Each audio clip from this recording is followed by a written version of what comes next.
ଓଡ଼ିଶା ଦିବସ ଆମ୍ଭମାନଙ୍କ ଗର୍ବ ଓ ଗୌରବର ପ୍ରତୀକ। ବରିଷ୍ଠ କଳାକାର ସଂଘ, କଳା ଓ କଳାକାର ହିତୈଷୀ ମହାମଞ୍ଚ ଗଞ୍ଜାମ ଜିଲ୍ଲା ବରିଷ୍ଠ କଳାକାର ସଂଘ ପକ୍ଷରୁ ବ୍ରହ୍ମପୁର ମହାନଗର ନିଗମ ଅନ୍ତର୍ଗତ ଗିରି ମାର୍କେଟ ଛକସ୍ଥିତ ପ୍ରକାଶମ ହଲ୍ ଆନ୍ଧ୍ର ଭାଷା ବିବର୍ଦ୍ଧନୀ ସମାଜମ ସଭା ପ୍ରକୋଷ୍ଠଠାରେ ପବିତ୍ର ଓଡ଼ିଶା ଦିବସ ମହା ସମାରୋହରେ ପାଳିତ ହୋଇଯାଇଛି। ଏହି ଅବସରରେ ସଂଘ ପକ୍ଷରୁ ଆୟୋଜିତ ଆମେ ଓଡ଼ିଆ ଆମ ସଂସ୍କୃତି ବଢ଼ିଆ କାର୍ଯ୍ୟକ୍ରମକୁ କଳାପ୍ରାଣ କୈଳାସ ପାଣିଗ୍ରାହୀ ଶୁଭ ଉଦ୍ଘାଟନ କରିଥିଲେ।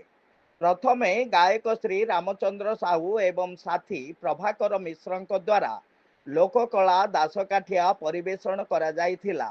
ପରେ ସଂଘ କାର୍ଯ୍ୟକାରୀ ସଭାପତି ଦୁର୍ଗା ପ୍ରସାଦ ଆଚାର୍ଯ୍ୟଙ୍କ ଅଧ୍ୟକ୍ଷତାରେ ଅନୁଷ୍ଠିତ ସାଂସ୍କୃତିକ ସଭାରେ ବରିଷ୍ଠ ଲୋକକଳା ଗବେଷକ ନାଟ୍ୟକାର ଡକ୍ଟର ବାୟାମନୁ ଚର୍ଚ୍ଚି ମୁଖ୍ୟ ଅତିଥି ଏବଂ ନାଟ୍ୟକାର ଇଞ୍ଜିନିୟର ଆଶୁତୋଷ ପାତ୍ର, ବରିଷ୍ଠ ସାରସ୍ୱତ ସାଧକ ତଥା ମଞ୍ଚ ଅଭିନେତା ଡକ୍ଟର ବିଜୟ ଚନ୍ଦ୍ର ମହାରଣା, ନାଟ୍ୟ ନିର୍ଦ୍ଦେଶକ ଏନ୍ ରାମବାବୁ, ଗଞ୍ଜାମ ଜିଲ୍ଲା ମଞ୍ଚ କଳାକାର ସମ୍ମିଳନୀ ସମ୍ପାଦକ ନାଟ୍ୟକାର ରମେଶ ମହାରଣା ପ୍ରମୁଖ ସମ୍ମାନିତ ଅତିଥି ଭାବେ ଯୋଗଦେଇ ଓଡ଼ିଶା ଦିବସ ଆମ୍ଭମାନଙ୍କର ଗର୍ବ ଓ ଗୌରବର ପ୍ରତୀକ ଏବଂ ଓଡ଼ିଶାର ଗରିମା ବୃଦ୍ଧି ନିମନ୍ତେ ଆମ୍ଭେ ସଭିଏଁ ସତତ ଚେଷ୍ଟିତ ରହିବା ଉଚିତ ବୋଲି ମତବ୍ୟକ୍ତ କରିଥିଲେ।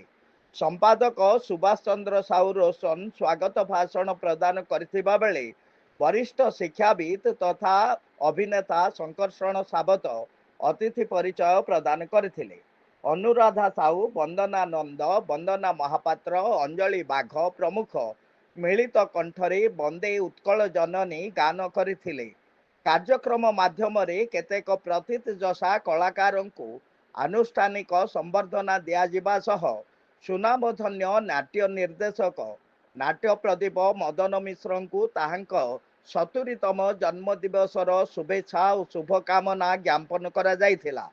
କାର୍ଯ୍ୟକ୍ରମ ପରିଚାଳନାରେ ସର୍ବଶ୍ରୀ ମହେନ୍ଦ୍ର କୁମାର ସାହୁ, ଚିତ୍ତରଞ୍ଜନ ଦଳେଇ, ବଳଦେବ ସାହୁ, ମୃତ୍ୟୁଞ୍ଜୟ ତ୍ରିପାଠୀ, ଚନ୍ଦ୍ରଭାନୁ ନାୟକ, ବି ଶିବପ୍ରସାଦ ରାଓ, ଅଶୋକ କୁମାର ପାଣି, ବିଜୟ ସାହୁ, ୱାଇ ଲକ୍ଷ୍ମଣ ମୂର୍ତ୍ତି, ଜି କାମରାଜୁ ପାତ୍ର, ହରିଶ୍ଚନ୍ଦ୍ର ବରଡ଼, ସୁଦାମ ପଟ୍ଟନାୟକ ପ୍ରମୁଖ ସହଯୋଗ କରିଥିଲେ।